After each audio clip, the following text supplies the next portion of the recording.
Bapa, terima kasih untuk kasih-Mu, anugerah-Mu di dalam hidup kami.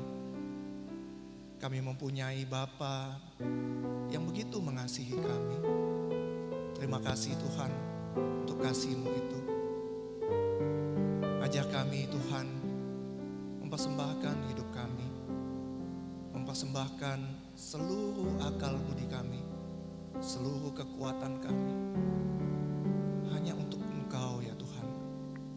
Sekarang kami mau mendengarkan firman Tuhan yang butuh hanya waktu sekitar setengah jam dari sekian banyak waktu yang sudah Tuhan berikan pada kami, hidup yang sudah Tuhan berikan pada kami.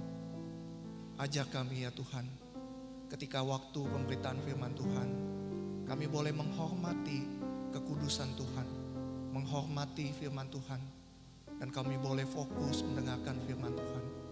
Tuhan tolonglah yang menyampaikan firman Tuhan, biar dia boleh menyampaikan firman Tuhan dengan baik, dan kami semua yang mendengarkan, kami juga boleh mengerti firman Tuhan dengan baik. Terima kasih Tuhan, dalam nama Tuhan Yesus kami berdoa, amin.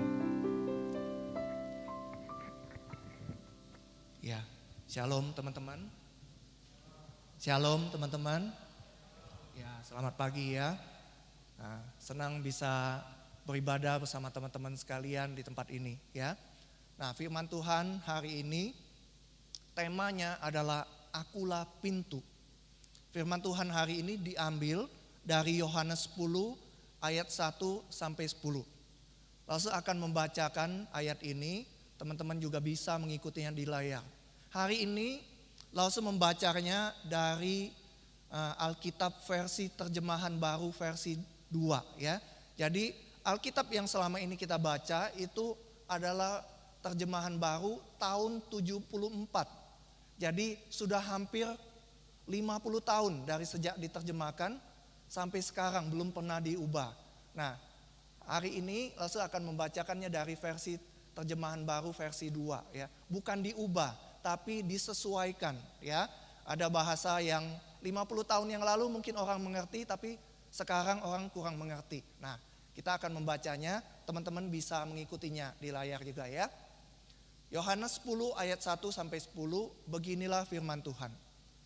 Sesungguhnya aku berkata kepadamu, siapa yang masuk ke dalam kandang domba tanpa melalui pintu, tapi dengan memanjat dari tempat lain, ia adalah seorang pencuri dan seorang perampok.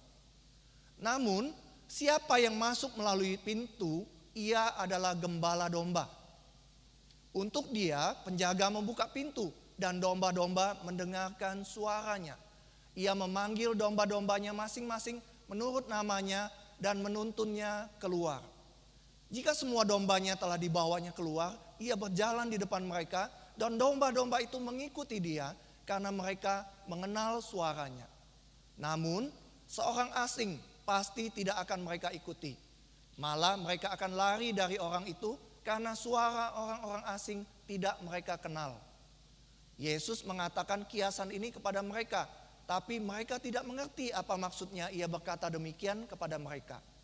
Karena itu Yesus berkata lagi, sesungguhnya aku berkata kepadamu, akulah pintu bagi domba-domba itu. Semua orang yang datang sebelum aku adalah pencuri dan perampok, dan domba-domba itu tidak mendengarkan mereka.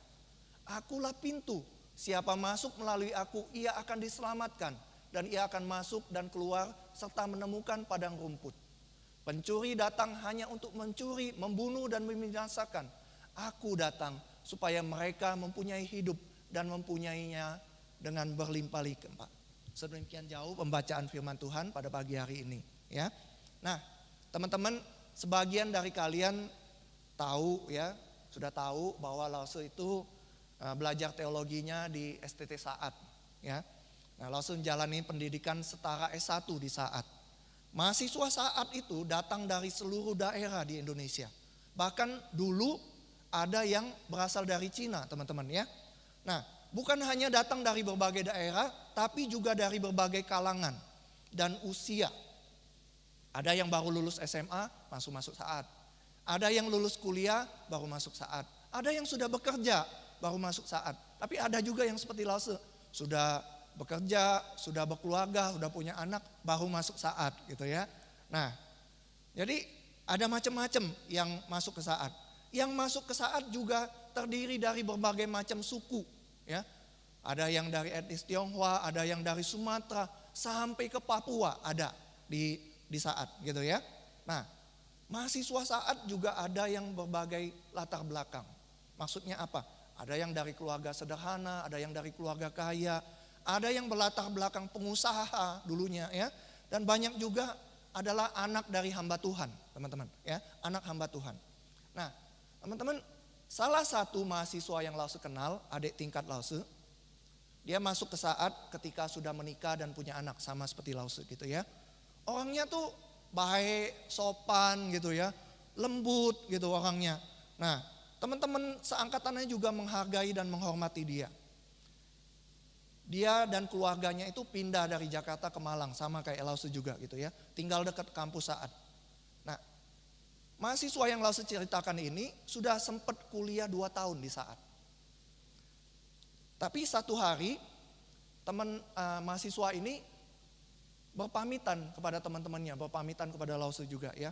Berpamitan, Lause bingung kenapa dia pamitan gitu ya. Pertamanya dia berkata bahwa dia ngambil cuti kuliah. Pertamanya dia bilangnya, aku cuti dulu kok katanya. Tapi kemudian Lause mendapat kabar bahwa dia keluar dari saat, gak melanjutkan studinya gitu. Lebih kaget lagi, ternyata teman-teman, dia tinggalin anak istrinya. Ya. Dia tinggalin anak istrinya. Lalu tinggalin begitu saja gitu. Terakhir Lause dapat kabar bahwa ternyata mahasiswa saat ini sudah pindah agama. Bayangin teman-teman ya. Nah, mahasiswa saat ini itu anak dari seorang pendeta. Papanya adalah dosen sebuah CSTT. Ya. Dia ini sudah pelayanan, dia menulis beberapa buku rohani, teman-teman. Ya, dia menulis dan menjual buku rohani, lumayan laris gitu ya. Lalu, ya seperti itu, Lause kaget sekali gitu ya. Seorang mahasiswa saat sudah pelayanan, di saat dia dikasih tanggung jawab yang besar untuk pelayanannya, karena dia dianggap mampu untuk memimpin gitu, teman-teman. Jadi Lause benar-benar kaget gitu waktu dengar kabar bahwa ternyata dia bukan cuma berhenti kuliah, tapi nyebrang ke agama seberang gitu ya. Pindah agama. Bayangin teman-teman, mahasiswa STT, orang tuanya pendeta, orang tuanya dosen sekolah teologi, dia tinggalin imannya, tinggalin anak istrinya. Lause coba cari tahu kenapa sih dia sampai seperti itu. Tapi informasinya juga nggak jelas kenapa dia seperti itu gitu. Nah teman-teman, ini kisah nyata ya. Kisah ini bisa terjadi kepada Lause, bisa terjadi kepada kalian, bisa terjadi kepada semua orang gitu. Waktu Lause mempersiapkan khotbah ini dan mengingat peristiwa itu, Lause jadi ingat dengan sebuah buku ya. Buku ini berjudul Why Christian Kids Leave the Faith. Ya, kenapa anak-anak Kristen itu meninggalkan iman mereka?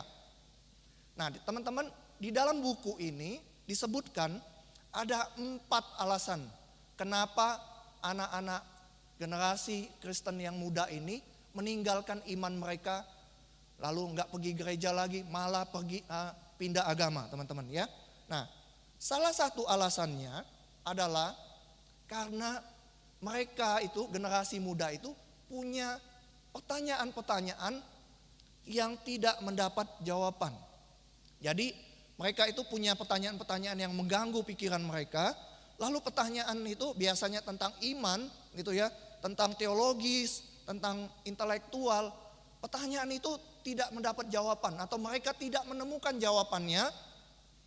Lalu semakin lama iman mereka semakin bimbang, lalu mereka meninggalkan iman Kristen.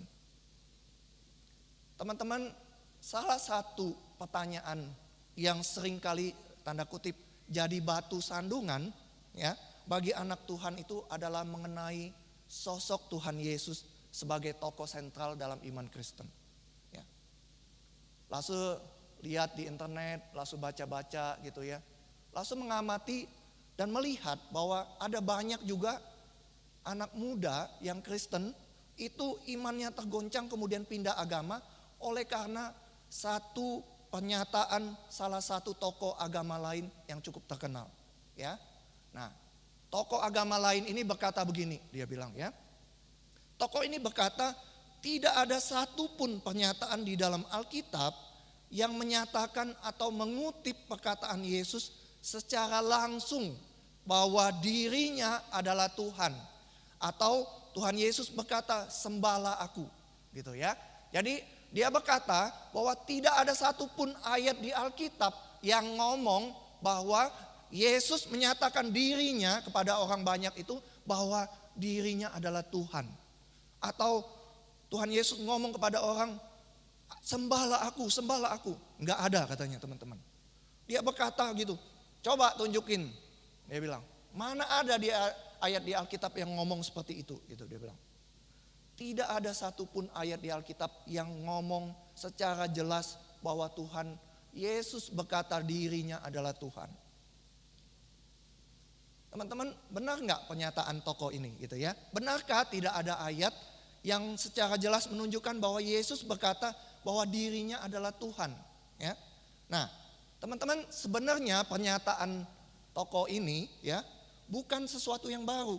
Ya. Dalam sejarah kekristenan ada dari sejak ratusan sampai ribuan tahun yang lalu sudah ada hal yang ini, yang seperti ini. Jadi ini bukan hal yang baru teman-teman. Nah, mungkin bagi sebagian besar dari kita juga pertanyaan ini nggak jadi masalah gitu ya. Ngapain sih ngurusin begitu? Orang agama lain pula gitu. Biarin aja. Tapi bagi teman-teman, bagi sebagian besar anak muda, pertanyaan ini mengganggu. Ya, langsung mengenal salah seorang mahasiswa saat lain, ya, salah seorang yang lain lagi, mahasiswa yang lain, ya.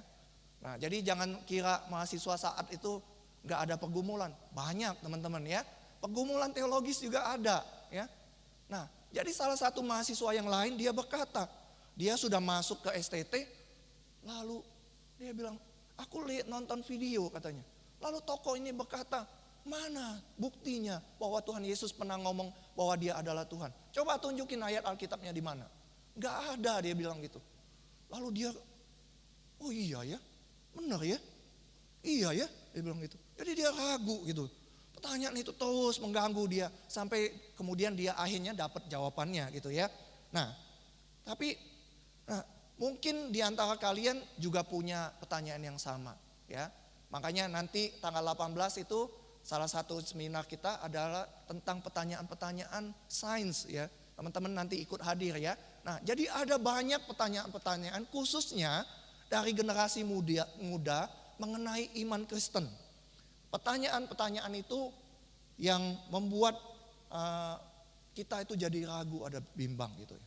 Nah, mungkin ada di antara kalian yang juga bertanya kepada orang tua kalian atau pendeta kalian gitu. Lalu karena orang tua kalian tidak bisa jawab, pendetanya nggak bisa jawab, lalu kata gini, udahlah terima aja. Kalau kamu tanya-tanya soal iman begini, kamu tuh murtad, kamu dosa loh, masuk neraka, gitu ya. Mungkin teman pernah nggak ngalamin seperti itu ya? Jadi ketika tanya sama orang tua, tanya kepada pendeta, tanya hamba Tuhan, malah dibilang gitu, jangan tanya-tanya, masuk neraka loh nanti, gitu ya. Pertanyaan kalian dibungkam dan tidak mendapat jawaban yang memuaskan. Inilah yang menurut buku tadi menjadi salah satu penyebab banyak generasi muda yang meninggalkan iman mereka dan beralih kepada agama lain. Nah teman-teman, apakah memang kita seharusnya beriman saja, terima saja tanpa bertanya-tanya gitu? Apakah memang tidak ada penjelasan yang masuk akal tentang pernyataan tokoh tersebut gitu ya? Nah, kembali kepada pernyataan tokoh tersebut. Mungkin teman-teman bertanya, apa sih hubungan pernyataan tokoh tersebut dengan tema kita hari ini ya?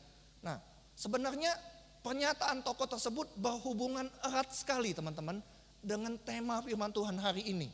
Kenapa Lause katakan demikian?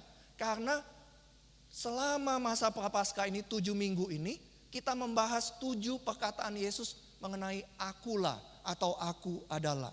Pernyataan Yesus ini sangat penting teman-teman dan berhubungan erat dengan pernyataan tokoh tersebut. Kita hari ini akan bersama-sama belajar dari firman Tuhan ya. Nah, teman-teman, pernyataan Tuhan Yesus mengenai akulah atau aku adalah itu sebenarnya diterjemahkan dari bahasa Yunani ya. Teman-teman ya, waktu Tuhan Yesus ngomong akulah atau aku adalah itu dicatat di Perjanjian Baru. Alkitab Perjanjian Baru itu adalah dalam bahasa Yunani. Jadi waktu Tuhan Yesus ngomong akulah itu dari bahasa Yunani yang bunyinya ego eimi. Ya, jadi teman-teman tahu ya, kalau sekarang orang suka ngomong, ih egois lu, egois. Nah itu asalnya dari kata ini, ego, aku. Jadi kalau orang ngomong egois tuh keakuannya tuh begitu besar gitu ya. Ego, eimi-nya itu adalah. Jadi kayak bahasa Inggris tuh I am gitu ya, I am. Nah, jadi mungkin bagi orang sekarang, orang zaman sekarang, pernyataan Yesus ngomong akulah atau aku adalah itu biasa aja gitu. Kenapa langsung katakan demikian? Karena banyak kita sering dengar orang bilang, misalnya langsung ngomong nih, nama saya Suryanto, saya adalah penginjil di GKI Immanuel gitu ya. Nah misalnya Tiara gitu ya, Tiara ngomong aku Tiara, aku adalah mahasiswa saat. Kita sering kan dengar gitu ya. Ada orang ngomong, oh Salaman, aku direktur perusahaan gitu. Kita sering dengar bukan ya. Jadi waktu kita baca Tuhan Yesus ngomong akulah, aku adalah, kita biasa-biasa aja gitu. Kenapa? Karena kita sering dengar orang ngomong gitu. Nah tapi teman-teman, tidak demikian bagi orang yang hidup pada zaman Tuhan Yesus. Kenapa lo katakan? Khususnya orang Yahudi, imam kepala, orang Farisi, ahli Taurat itu. Kenapa? Karena pada saat itu orang di zaman itu jarang sekali ngomong dalam bahasa yang dipakai saat itu akulah atau aku adalah. Ya, mereka jarang sekali ngomong akulah, aku adalah, jarang. Kenapa lo katakan demikian? Karena bahasa yang dipakai saat itu, bahasa Ibrani, bahasa Aram, bahasa Yunani, tidak mengenal kata yang seperti itu, jarang diucapkan gitu. Yang ada misalnya, ya, misalnya nama Nathaniel, gitu ya, itu kan dalam bahasa Ibrani, ya. Nathaniel itu bisa dipecah, teman-teman ya. Nathan, I-L, ya. L itu Elohim, artinya Tuhan. Nathan itu artinya memberi. I itu aku, ya. Jadi waktu ngomong namanya Nathaniel itu artinya Tuhan memberi aku, ya. Jadi satu kata di Ibrani atau Yunani itu sudah mencakup kata kerjanya, sudah mencakup subjeknya, sudah mencakup objeknya, ya teman-teman. Jadi gitu ya. Jadi waktu zaman itu seluruh kata itu cuman bahasa kata kerja, langsung subjeknya, langsung objeknya. Jadi jarang sekali orang saat itu yang mengatakan dalam bahasa yang dipakai pada saat itu akulah atau aku adalah. Nah, teman-teman, kita juga bisa melihat respon orang-orang Yahudi, imam kepala, ahli Taurat dan orang Farisi waktu dengar Tuhan Yesus ngomong akulah atau aku adalah. Nah, waktu minggu pertama akulah roti hidup, ya, di pasal 6. Orang Yahudi yang dengar kataan Yesus itu dicatat Yohanes bersungut-sungut, bertengkar antar sesama mereka gitu ya. Karena dengar Tuhan Yesus ngomong akulah roti hidup. Lalu Yohanes juga mencatat waktu Tuhan Yesus ngomong perkataan itu, ya, banyak murid-muridnya yang meninggalkan dia. Lalu ketika pasal 8 Tuhan Yesus ngomong akulah terang hidup. Sekali lagi Yohanes mencatat di dalam pasal 8 itu. Orang Farisi ngomong, kamu itu ngomong tentang diri kamu sendiri ya. Pernyataan kamu itu enggak benar gitu. Dia bilang, klaim kamu itu enggak benar. pasal 10 waktu Tuhan Yesus ngomong akulah pintu dan akulah gembala. Di bagian akhirnya orang-orang Yahudi itu bertengkar. Lalu ngomong Yesus gini, kamu kerasukan setan. Ya. Jadi teman-teman, setiap kali Yesus menggunakan kata ego eimi ini, setiap kali itu juga respon orang yang mendengarnya itu keras sekali. Ada apa dengan pernyataan Yesus ego eimi ini? Akulah atau aku adalah. Mengapa orang yang mendengarnya itu bereaksi sedemikian rupa? Apa yang menyebabkan orang Yahudi itu bereaksi seperti itu? Apa makna dari pernyataan Yesus tersebut sehingga reaksi orang yang dengarnya itu begitu keras gitu. Bahkan dikatakan di dalam pasal 10 itu mereka mau melempari Yesus dengan batu. Nah, teman-teman, sebenarnya di dalam pernyataan akulah atau aku adalah itu terkandung sebuah makna ilahi yang sangat besar, ya, sangat kuat, ya. Mereka orang Yahudi itu bereaksi sedemikian keras tuh karena apa? Karena kata ego eimi ini biasanya dipakai oleh sosok ilahi, ya. Sosok ilahi ketika dia menyatakan atau memperkenalkan dirinya kepada manusia.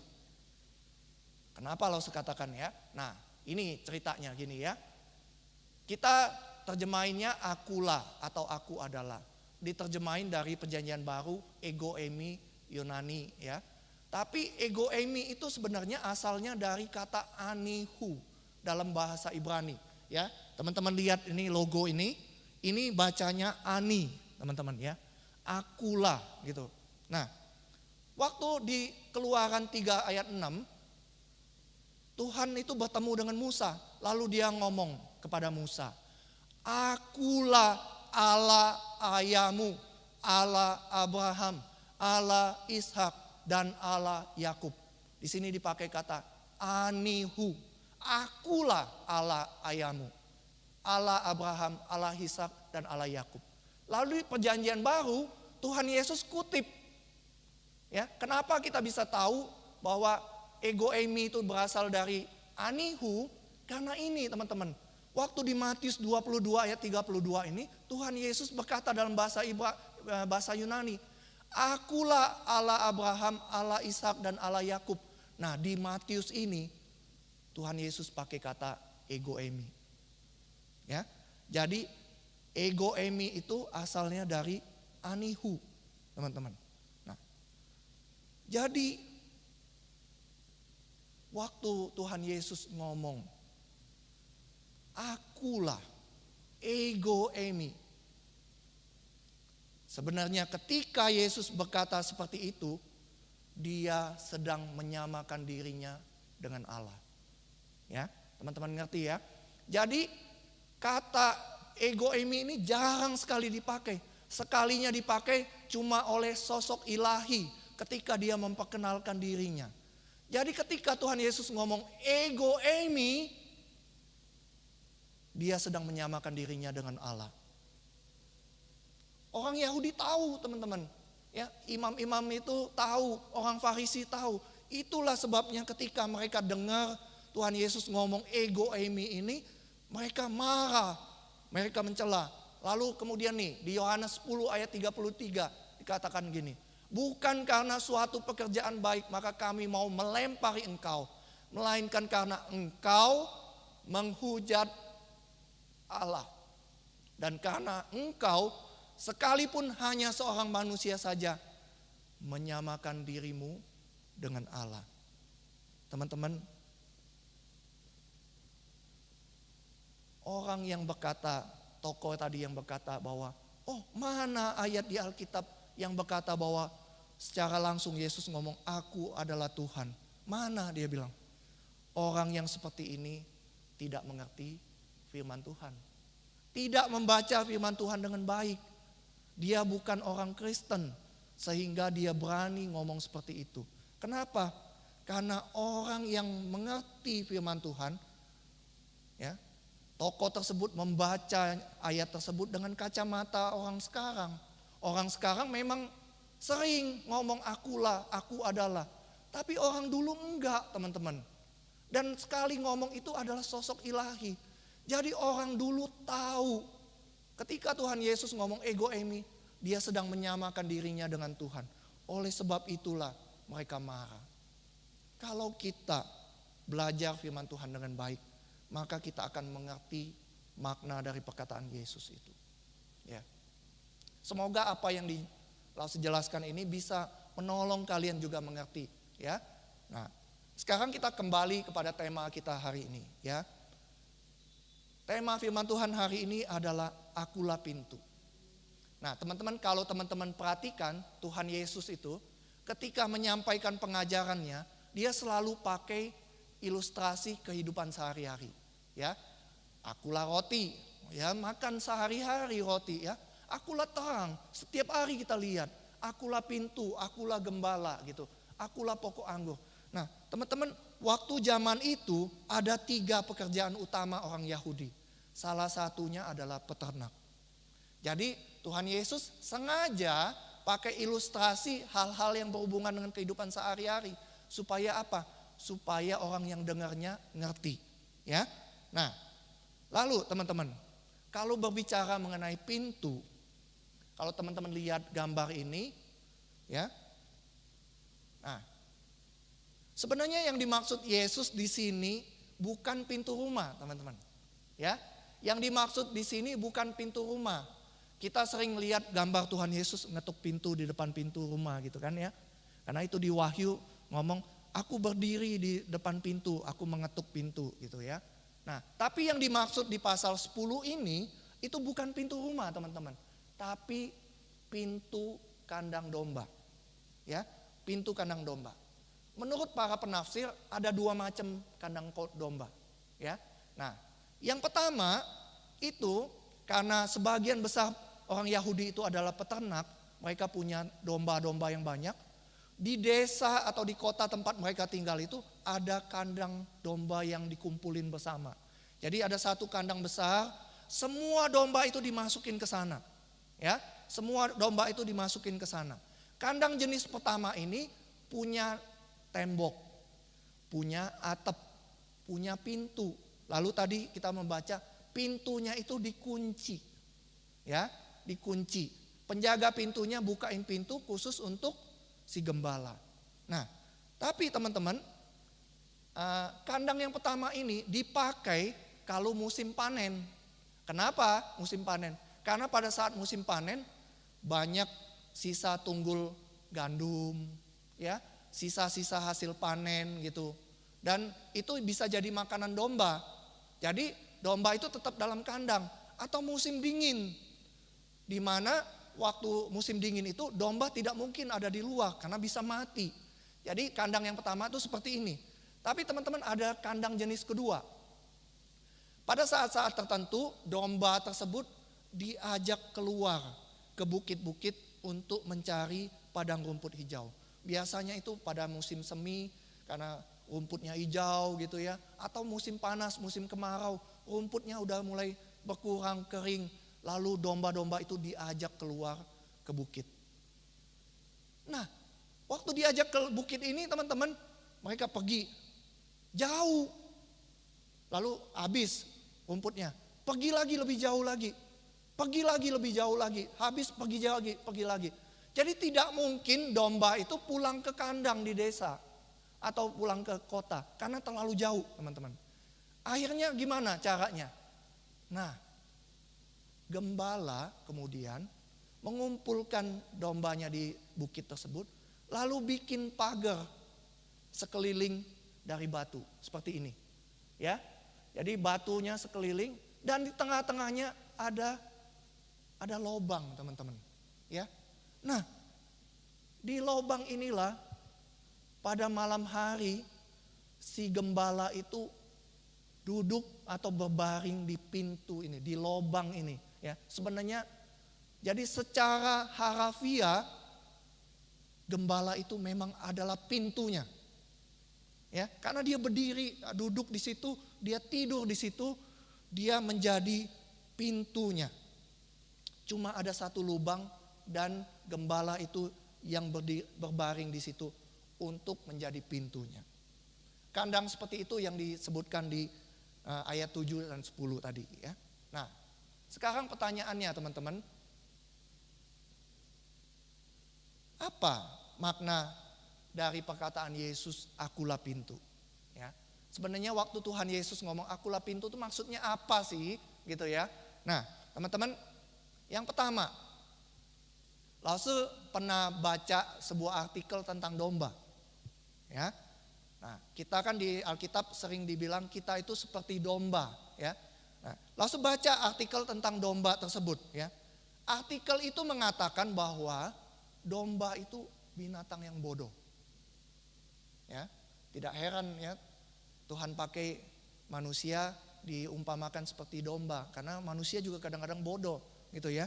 Nah, jadi domba itu binatang yang bodoh. Kenapa dibilang binatang bodoh? Karena dia itu gampang kehilangan arah, teman-teman. Ya, jadi kalau di dalam kandang di desa peternakan luas, mungkin dia nggak kehilangan arah. Tapi ketika dibawa keluar ke bukit-bukit, kalau dia jalan sedikit aja jauh, dia jalan sendirian, dia tersesat, teman-teman. Ya, dia nggak tahu arahnya. Jadi binatang domba ini dikatakan binatang yang bodoh karena dia tidak tahu arah. Dia tidak akan bisa kembali ke kandangnya tanpa pertolongan gembala. Nah, tapi teman-teman, domba itu juga adalah sasaran empuk bagi predator, ya, seperti singa, beruang dan serigala. Teman-teman mungkin yang sudah pernah makan daging domba tahu, khususnya anak domba itu ya, anak domba itu dagingnya tuh empuk dan enak sekali. Jadi domba itu sasaran empuk bagi predator. Biasanya mereka itu diserang pada waktu malam. Nah, oleh karena itulah teman-teman, pada waktu malam gembala kumpulin semua domba-dombanya, masuk ke kandang itu, lalu dia duduk tidur di pintu itu menjaga dombanya. Pintu itu adalah jalan masuk menuju kandang. Ya. Pintu itu adalah jalan masuk menuju kandang yang adalah tempat perlindungan atau keselamatan bagi domba. Pintu itu adalah jalan masuk menuju perlindungan, teman-teman. Gembala bawa dombanya itu masuk ke dalam pintu itu untuk berlindung. Nah, Tuhan Yesus berkata di dalam Yohanes 10 ayat 9 ini, akulah pintu, siapa yang masuk melalui aku, ia akan diselamatkan. Ya. Yesus berkata, akulah pintu, siapa yang masuk ke kandang itu melalui aku, ia akan diselamatkan. Lalu di dalam ayat 28, Yesus berkata, aku memberikan hidup yang kekal kepada mereka, dan mereka pasti tidak akan binasa sampai selama-lamanya. Dan seorang pun tidak akan merebut mereka dari tanganku. Jadi teman-teman, makna yang pertama dari perkataan Yesus, akulah pintu, sebenarnya adalah jaminan keselamatan. Ya, ketika kita masuk ke dalam pintu itu, melalui pintu itu, sebenarnya kita mendapatkan jaminan keselamatan. Teman-teman, tadi seperti yang Lause katakan di awal, banyak generasi kalian yang tidak lagi beribadah ke gereja. Bahkan banyak yang sudah pindah agama.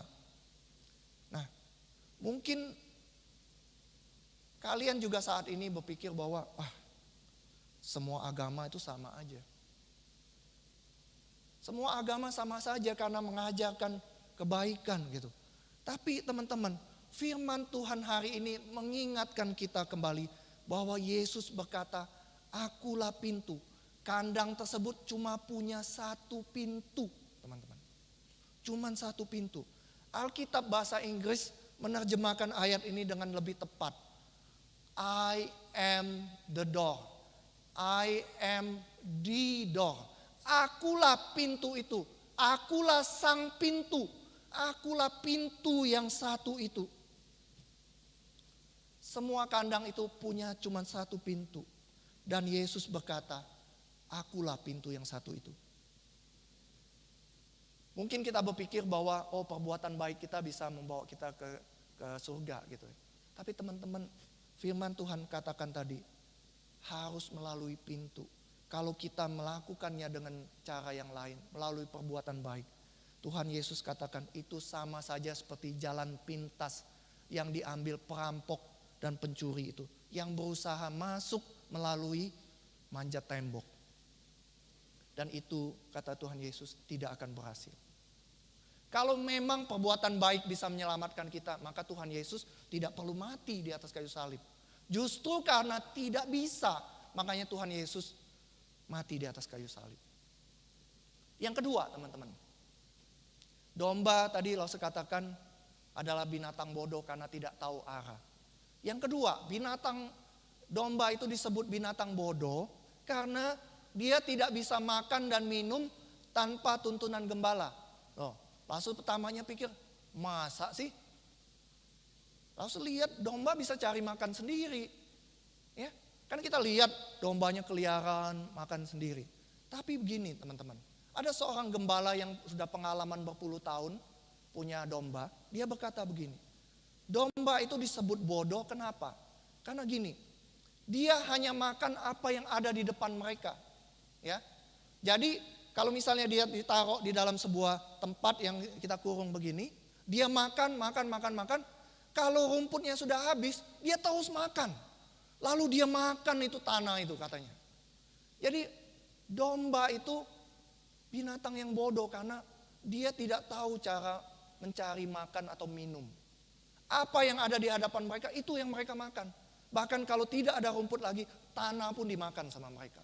Itu sebabnya dikatakan domba itu bodoh. Nah, teman-teman selain itu, domba itu juga penakut. Kalau kita bawa ke tempat air yang aliran airnya deras, dia nggak berani. Sungai ini kan, dia ke air sungai yang airnya agak deras, nggak berani teman-teman. Kenapa? Karena bulunya itu tebal. Kalau misalnya dia jatuh ke sungai tersebut, domba tersebut pasti mati tenggelam. Ya, domba tersebut mati tenggelam karena domba yang banyak. Jadi itulah sebabnya Daud di Mazmur 23 berkata bahwa Tuhan itu seperti gembala yang membawa domba itu ke padang yang berumput hijau dan ke sungai yang berair tenang. Tuhan Yesus berkata, ya, pintu itu, akulah pintu. Pintu itu adalah jalan keluar menuju padang yang berumput hijau dan sungai yang berair tenang. Ya, tadi yang pertama, pintu itu adalah pintu masuk menuju kandang yang adalah tempat perlindungan. Tapi pintu ini juga adalah jalan keluar menuju padang yang berumput hijau dan sungai yang berair tenang. Tuhan Yesus berkata, akulah pintu. Siapa yang masuk melalui aku, ia akan masuk dan keluar serta menemukan padang rumput. Tuhan Yesus berkata, pencuri datang hanya untuk mencuri, membunuh dan membinasakan. Aku datang supaya mereka mempunyai hidup dan mempunyainya dengan berlimpah-limpah. Apa makna dari perkataan Yesus, akulah pintu? Yang pertama tadi jaminan keselamatan. Yang kedua teman-teman, waktu Yesus berkata akulah pintu, sebenarnya Yesus sedang memberikan jaminan pemeliharaan Tuhan. Ketika kita masuk melalui pintu tersebut, kita mendapatkan jaminan pemeliharaan Tuhan atas hidup kita. Teman-teman, Lause sekeluarga itu pindah dari Jakarta ya. Lause dan keluarga sudah tinggal di Jakarta selama 20 tahun. Nah, dulu ketika Ami Ben masih kecil, biasanya di akhir pekan atau di hari libur kami itu berlibur ke puncak ya. Teman-teman yang di Jakarta, yang pernah ke Jakarta tahu ya. Jadi kayak batunya kayak tretes di sini gitu ya. Jadi ketika akhir pekan hari libur kami pergi ke puncak. Nah, teman-teman, biasanya ketika kami sekeluarga pergi berlibur itu pagi-pagi kami udah bangun subuhnya. Wah, Ami Ben gak usah dibangunin, langsung masuk ke mobil gitu ya. Bawa semua perlengkapannya gitu. Lalu kami pergi subuh-subuh itu. Kenapa? Karena kalau misalnya pergi subuh-subuh biasanya nggak macet. Tapi kalau macet, biasanya jalan ke puncak itu cuma 1-2 jam. Kalau macet bisa 3-4 jam, bisa sampai 7-8 jam teman-teman. Ya, Jadi di dalam perjalanan itu juga biasanya Ami Ben tuh tidur. Gitu ya, sudah masuk, sudah beresin barang-barangnya, tidur lagi di mobil gitu. Nah, ada satu hal yang begitu berkesan bagi Lause ketika kami pergi liburan itu. Teman-teman, seringkali ketika jalanan macet atau dalam perjalanan, di tengah perjalanan, Ami Ben tuh bangun, melek gitu kan. Lihat kanan kiri. Pak, sudah sampai belum Pak? Masih jauh nggak Pak? Masih berapa lama lagi Pak? Lalu langsung ngomong, belum, masih jauh. Tidur lagi. Lalu apa yang terjadi? Ami Ben ya, tidur lagi. Ya, lalu mereka tidur lagi dengan pulas, tidur lagi dengan nyenyak. Teman-teman, kenapa Ami Ben bisa tidur dengan pulas? Kenapa Ami Ben bisa tidur dengan tenang di mobil? Itu karena mereka merasa aman. Mereka merasa aman karena papanya yang sedang mengemudikan mobil. Ya, mereka tahu bahwa papanya yang sedang mengemudikan mobil yang membawa mereka ke tempat tujuan. Mereka tahu bahwa papanya itu bisa membawa mereka sampai ke tujuan dengan selamat. Mereka tahu bahwa kami sedang berjalan menuju tempat yang enak, tempat liburan yang enak. Kami mau pergi ke sebuah tempat, Papa membawa kami ke sebuah tempat di mana kami bisa bersenang-senang bersama-sama. Teman-teman, mungkin kalian juga punya pengalaman yang hampir sama dengan Lause dan Ami Ben gitu ya. Kalian berlibur juga dengan orang tua kalian gitu. Kalian menikmati perjalanan itu, gak ada rasa takut lagi, gak ada rasa khawatir. Kalian percaya penuh kepada Tuhan, kepada orang tua kalian, bahwa mereka sanggup membawa kalian sampai kepada tujuan. Teman-teman, sebagian besar dari kalian sudah memasuki usia remaja, usia pemuda. Sebagian lagi bergumul dengan masa depan kalian, dengan studi, dengan pekerjaan, dengan pasangan hidup. Kalian bergumul dengan masa depan kalian gitu. Nah teman-teman, orang tua kalian itu terbatas. Tapi kalian tetap percaya pada mereka. Ami Ben tahu Lause juga terbatas. Tapi Ami Ben bisa dengan tenang tidur di mobil itu karena tahu papanya yang sedang mengemudi. Nah kalian juga gitu. Orang tua kalian terbatas tapi kalian tetap percaya kepada Tuhan Yesus. Namun Tuhan kita adalah Tuhan yang tidak terbatas. Kenapa ya? Kadang-kadang Lause berpikir, kenapa ya? Kita seringkali tidak bisa percaya kepada Tuhan. Kita bisa percaya kepada orang tua kita, tapi kita tidak bisa percaya kepada Tuhan. Kita terlalu khawatir dengan masa depan kita. Kita selalu takut akan masa depan kita. Kalau misalnya sampai sekarang belum punya pacar, kita udah khawatir sekali gitu.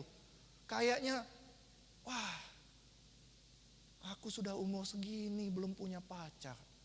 Kita khawatir sekali dengan masa depan. Tuhan, aku ini mau kuliah apa? Kita begitu khawatir.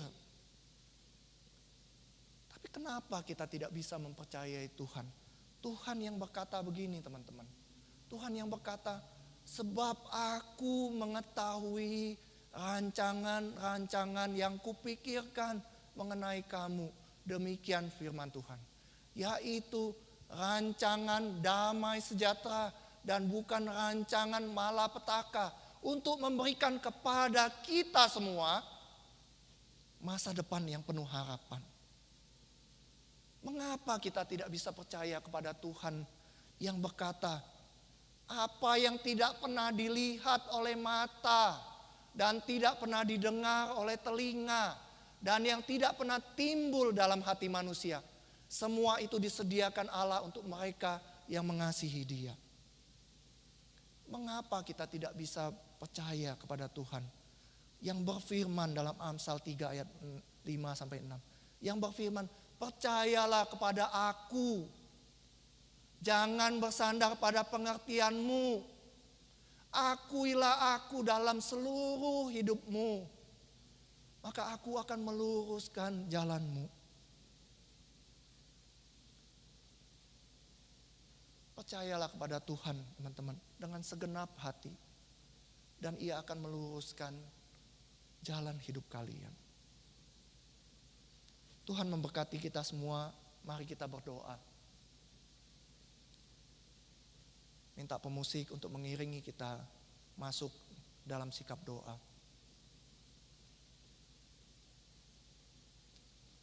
Teman-teman, mengapa kita tidak bisa mempercayai Tuhan yang menjamin keselamatan kita?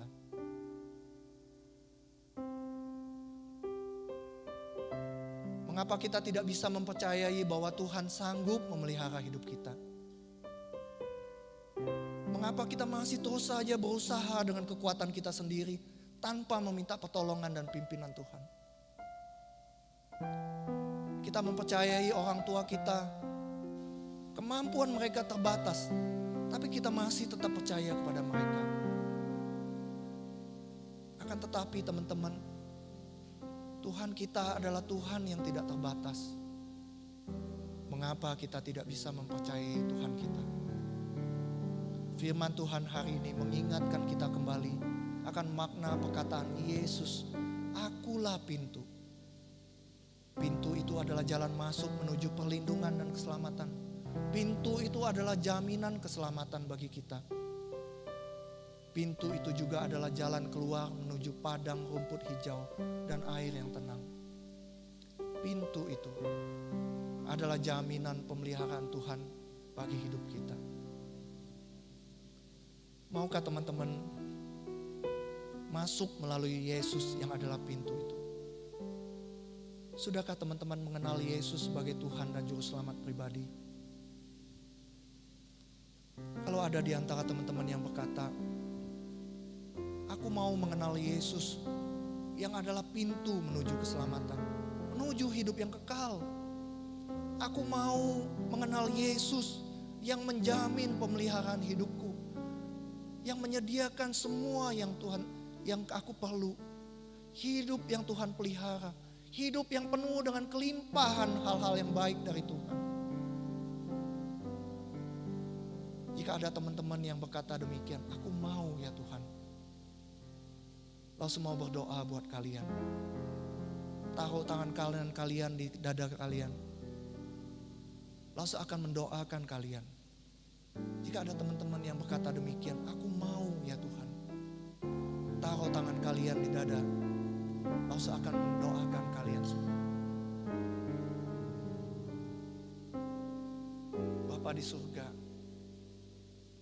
terima kasih ya Tuhan untuk kebenaran firman Tuhan pada pagi hari ini. Kami belajar satu hal ya Tuhan, bahwa Engkau menjamin keselamatan dan pemeliharaan hidup kami. Ketika Engkau berkata, "Akulah pintu." Pintu itu membawa kami ke dalam perlindungan keselamatan-Mu. Dan pintu itu membawa kami ke padang yang berumput hijau dan air yang tenang. Ampuni kami ya Tuhan, kalau mungkin selama ini kami kurang mempercayai Engkau. Kami mengeluh, kami berdoa kepadamu Tuhan, komplain akan nasib kami. Mungkin kami komplain kepada Tuhan, di usia kami yang seperti ini kami belum mempunyai pacar. Di usia seperti kami ini kami belum mempunyai pekerjaan. Tapi Tuhan sekali lagi mengingatkan kita semua bahwa Dia memelihara hidup kalian. Dia yang merancang rancangan damai sejahtera, masa depan yang penuh harapan. Dia yang menyediakan apa yang tidak pernah kita pikirkan. Dia yang akan meluruskan jalan hidup kita. Tuhan, inilah tekad hati kami. Kami mau mempercayakan hidup kami kepadamu ya Tuhan. Pimpinlah hidup kami. Bimbinglah hidup kami. Tolonglah kami ya Tuhan, ketika kami mengambil keputusan-keputusan penting di dalam hidup kami. Dan biarlah Firman Tuhan sekali lagi mengingatkan kami akan hal ini. Terima kasih Tuhan. Di dalam nama Tuhan Yesus kami berdoa dan mengucap syukur. Amin. Masuk kembali